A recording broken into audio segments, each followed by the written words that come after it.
한 연구에 의하면 고스톱이 어르신들의 치매 예방에 좋다고 합니다. 재미도 재미지만 점수 내는 다양한 전략들 때문이죠. 일례로 상대방이 광으로 3점을 낼 때 나에게 광이 한 장도 없다면 광박이 되어 마이너스 3점이 아닌 마이너스 6점이 되죠. 지난 시간 3단 콤보로 두들겨 맞은 바리새인에 이어 오늘 율법 교사는 광박 데미지까지 받게 됩니다. 그런데 저는 이걸 왜 알고 있는 걸까요? 율법교사는 율법을 더 지키기 어렵게 만들었습니다. 사람들은 자책하며 하나님을 두려워했고요. 그래서 수고하고 무거운 진진자들아 내게로 오라. 내 멍에는 쉽고 내 짐은 가볍다는 예수님의 말씀은 세상 걱정 근심을 해결해 주겠다는 1차원적 표현이 아닙니다. 오히려 율법으로 인해 자책하는 사람들아 내게로 오렴. 하나님은 지금까지 너희가 들어온 그런 분이 아니야. 그분의 율법은 여지껏 배워왔던 그런 것도 아니고 이제 나를 통해 하나님이 원하시는 진짜가 뭔지 듣고 배우라는 의미에 더 가깝다고 볼 수 있죠. 또한 율법 교사들은 선지자들의 무덤을 만들며 그들의 정신을 계승하는 것처럼 행동했습니다. 하지만 실상 선지자들의 가르침과 계명에는 전혀 관심이 없었죠. 마치 고인이 된 유명 정치인의 뜻을 받들겠다 말만 하고 정작 민생은 각자도생이라며 나 몰라라 하는 정치인들처럼요. 지가 나쁜 줄을 몰라요. 만약 율법 교사들이 선지자들의 가르침을 진정으로 깨달아서 하나님 앞에 회개하고 돌이켰다면 예수님은 결코 그들을 향해 저주의 질책을 하지 않으셨을 겁니다. 게다가 율법 교사들은 종교적 기득권을 위해 율법을 해석했습니다. 율법의 격식을 차리는 바리새인들하고만 유대관계를 맺고 따르지 못하는 사람들을 무시했죠.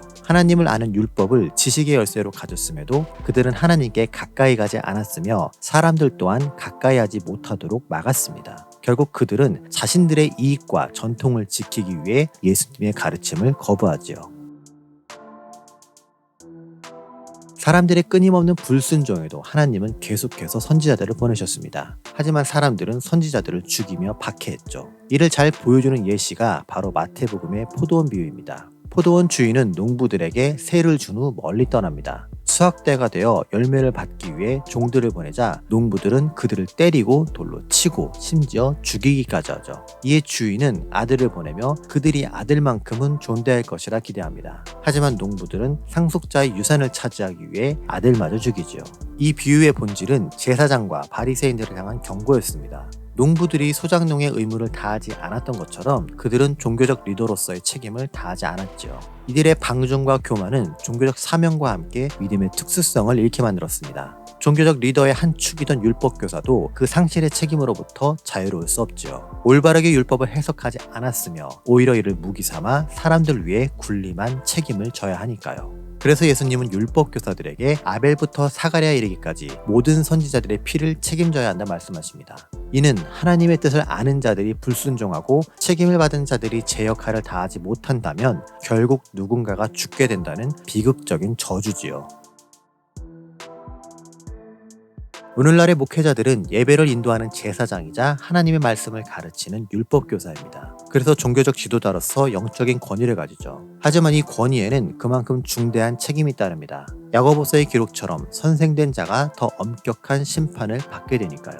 5달란트 받은 사람은 5달란트를, 2달란트를 받은 사람은 2달란트를 남긴 것처럼 많이 아는 것만큼 더 많이 지키고 잘 전달해야 할 책임도 있습니다. 그래서 많이 받은 걸 자랑스러워하고 우쭐할 게 아니라 거룩한 부담감을 느껴야 하죠. 할 수 있음에도 하지 않은 자, 머리로만 알고 행동하지 않는 자는 더 큰 심판을 받게 된다는 걸 기억하면서요. 오늘날 곳곳에 넘쳐나는 수많은 목회자들과 사역자들은 이러한 책임과 엄중한 심판이 기다리고 있다는 사실을 진지하게 받아들여야 합니다. 신학을 해서, 목사라서, 선교사라서 무조건적으로 구원이 보장된 게 아니라 제대로 알려고 노력했는지, 그만큼 잘 가르치려고 했는지, 머리로 하는 만큼 몸으로 충실히 실천했는지를 점검해야 하죠. 그러라고 하나님께서 목회자로 세우시고 사역자로 부르시며 지식의 열쇠와 함께 영적인 권위를 주신 거니까요. 잘 알려진 예화이자 우스갯소리가 있습니다. 신부님과 스님이 천국에 갔는데 예수님께서 소소하게 웃으며 그들을 맞이하셨죠. 그런데 목사가 천국에 왔다는 소식을 듣자마자 예수님이 기뻐하며 두 발로 뛰어나가 그를 맞이하시네요.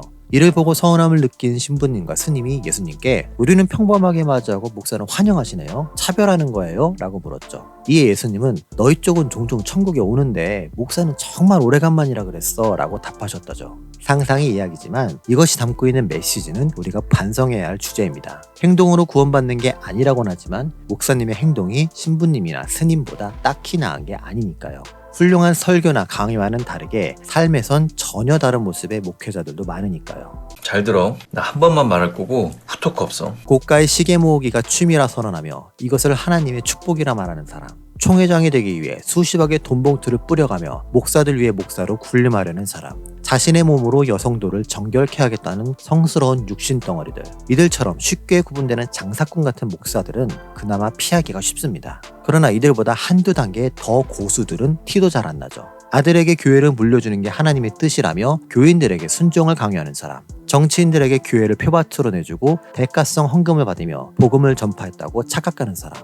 그들이 전한 설교 내용 자체는 문제가 없으니 뭐라 말도 못합니다. 다만 그들의 메시지는 귀에 걸면 귀걸이, 코에 걸면 코걸이가 되고 자기들의 목적을 위한 맞는 기로 사용될 뿐이죠. 하지만 이들보다 더 교활하게 성경 구절을 악용하며 진리로 포장하는 사람들도 있습니다. 전 정권한테는 목에 핏대 세우며 대통령과 권력에 대해 비난하더니 현 정권한테는 목에 기름칠한 듯 기도하며 하나님의 때를 기다리자 말하는 사람. 상대 진영에게는 하나님의 공의와 심판을, 자기 진영에게는 하나님의 사랑과 용서를 전하는 사람. 그러면서 돈과 교회의 권력으로 자신을 보호하며 누구 하나의 의문점을 제기하지 못하게 만들죠. 이들이 제일 더럽고 치사한 부류이며 목사로서 영적인 분별력과 최소한의 양심도 없는 자들이죠. 신약 시대에는 율법 교사들이 자기들의 권력과 지식을 위해 예수님을 거부했다면 오늘날에는 이런 목사들이 돈과 권력과 세습을 위해 하나님의 말씀 따위는 얼마든지 뜯어고치고 있는 게 아닐까요? 쪽팔린 줄 알아. 신학이란 종교라는 주제 위에 언어, 역사, 문화, 그리고 철학이 더해진 학문입니다. 그 학문을 바탕으로 쓰여진 글을 전달하는 것이 설교고요. 그래서 설교는 인간이 할 수 있는 가장 고상한 일이며 동시에 세상에서 제일 부담스러운 일이죠. 아무리 경험 많은 설교자라 하더라도 이미 완성된 것보다 앞으로 다듬어야 할 것들이 산더미입니다. 준비된 설교에 오류가 없는지 다각적으로 검증하고 언제든지 발견 못한 허점이 드러날 수 있다는 걸 유념해야 하죠. 이렇게 부담스럽고 어려운 일을 정말 아무렇지 않게 쳐내는 사람들이 있습니다. 별다른 고민 없이 설교문을 써제끼며 이리저리 뒤적거리다 생각난 구절들을 양념처럼 곁들이고 우스갯소리들로 내용을 채우려 하는 목사들이 있죠. 원어 분석까지는 못하더라도 양질의 신학 서적을 통해 부족함을 채우려는 열심조차 보이지 않고요. 게다가 뉴스나 신문조차 읽지 않으니 세상과 사회의 변화를 읽어내지 못하죠. 이들은 성도들에게 성경을 기준 삼아 사는 방법과 방향성을 알려주기보다는 교회를 위한 종교적 열심만을 신앙생활의 전부인 것처럼 가르칩니다. 거기에 길들여진 성도들의 성경 지식은 높아졌지만 지역사회에서의 선한 영향력은 상대적으로 낮아졌죠. 성령 체험 같은 종교적 엑스터시를 경험한 교인들은 늘어났지만 세상에서 구별되고 존중받는 성도들은 반대로 줄어들었고요. 그렇게 점점 더 세상 속 교회는 빛과 소금이 아닌 고립된 존재로 변질됩니다. 세상 속에 교회가 있고 그 세상에서 믿음을 지키는 게 신앙인데 세상은 악하니 피하라고만 하죠.